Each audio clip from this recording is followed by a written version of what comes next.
कभी सोचा है कि हिंदी के कुछ शब्दों की एक सीक्रेट आइडेंटिटी होती है? एक ऐसा मतलब जो ऊपर से देखने पर पता ही नहीं चलता, पर होता बहुत गहरा और पावरफुल है। तो चलिए, आज इन्हीं शब्दों के राज से पर्दा उठाते हैं। बिल्कुल। हर नाम के पीछे एक कहानी छिपी है और आज हम व्याकरण की मदद से उन कहानियों के खजाने को खोलना सीखेंगे। तो सबसे पहले आइए समझते हैं कि इस गुप्त पहचान का मतलब असल में है क्या। इसे कहते हैं बहुव्रीहि समास। अब ये क्या है? सोचिए, दो शब्द आपस में मिलते हैं, हाथ मिलाते हैं, लेकिन बात अपने बारे में नहीं करते। वो दोनों मिलकर किसी तीसरे की तरफ इशारा करते हैं, और वही तीसरा वही असली हीरो होता है। अब ये देखिए, ये कमाल का उदाहरण है। अगर हम कहें 10 हैं आनंद जिसके, तो इसका सीधा मतलब हुआ कोई भी जिसके 10 चेहरे हों। लेकिन जैसे ही ये शब्द जुड़कर दशानन बनते हैं, तो दिमाग में कौन आता है? सिर्फ और सिर्फ रावण। देखा, यही है शब्दों की सीक्रेट पावर। अच्छा, इस कॉन्सेप्ट को और भी मजेदार तरीके से समझने के लिए चलिए एक कहानी में चलते हैं। कल्पना कीजिए, दुनिया पर बहुत बड़ा संकट आया है और एक दिव्य सभा बुलाई गई है, और इस सभा में हर कोई अपने खास बहुव्रीहि नाम से ही पहचाना जाता है। सभा में सबसे पहले आते हैं पीतांबर, यानी वो जिनके वस्त्र पीले हैं। उनके साथ है चतुर्भुज, जिनकी 4 भुजाएं हैं। उन्हें चक्रपाणी भी कहते हैं क्योंकि उनके हाथों में चक्र है, और उनकी लंबी भुजाओं के कारण वो दीर्घ बाहु भी हैं। ये सारे नाम किसकी पहचान है? भगवान विष्णु की। फिर सभा में आते हैं नीलकंठ, जिनका कंठ विष पीने से नीला हो गया। उनकी 3 आंखें हैं, इसलिए वो त्रिलोचन है। वो कैलाश के स्वामी है तो कैलाशपति कहलाए। और जहर को धारण करने वाले यानी विषधर भी वही है। और ये सारे नाम हमें सीधा महादेव शिव तक ले जाते हैं।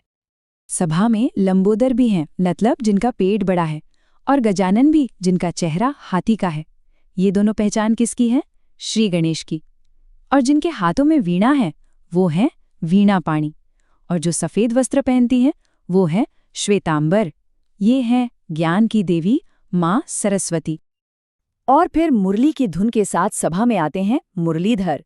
ये वही हैं जिन्होंने पर्वत उठाकर गिरिधर नाम पाया, और जिनका रंग बादलों जैसा सांवला है, वो हैं घनश्याम। जी हाँ, ये सारे नाम हैं भगवान कृष्ण के।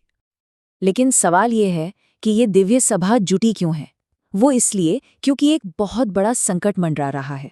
और मजे की बात यह है कि इस संकट के पीछे जो हैं, उनकी पहचान भी उनके बहुव्रीहि नामों में ही छिपी है।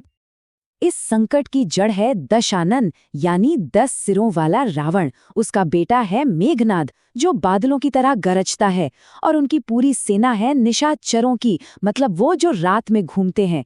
देखा, ये नियम सिर्फ अच्छे किरदारों पर ही नहीं, बुरों पर भी लागू होता है। अब इतने बड़े संकट से लड़ने के लिए सिर्फ देवता काफी नहीं है, इसलिए प्रकृति और समाज से भी कुछ खास सहयोगी इस सभा में शामिल हुए हैं। प्रकृति की तरफ से आया है पंकज, यानी वो जो कीचड़ में खिलता है, कमल का फूल। फिर आया पतझड़, वो मौसम जिसमें पत्ते झड़ते हैं, और उनका साथ देने आई है कुसुमाकर, मतलब फूलों की खान, वसंत ऋतु।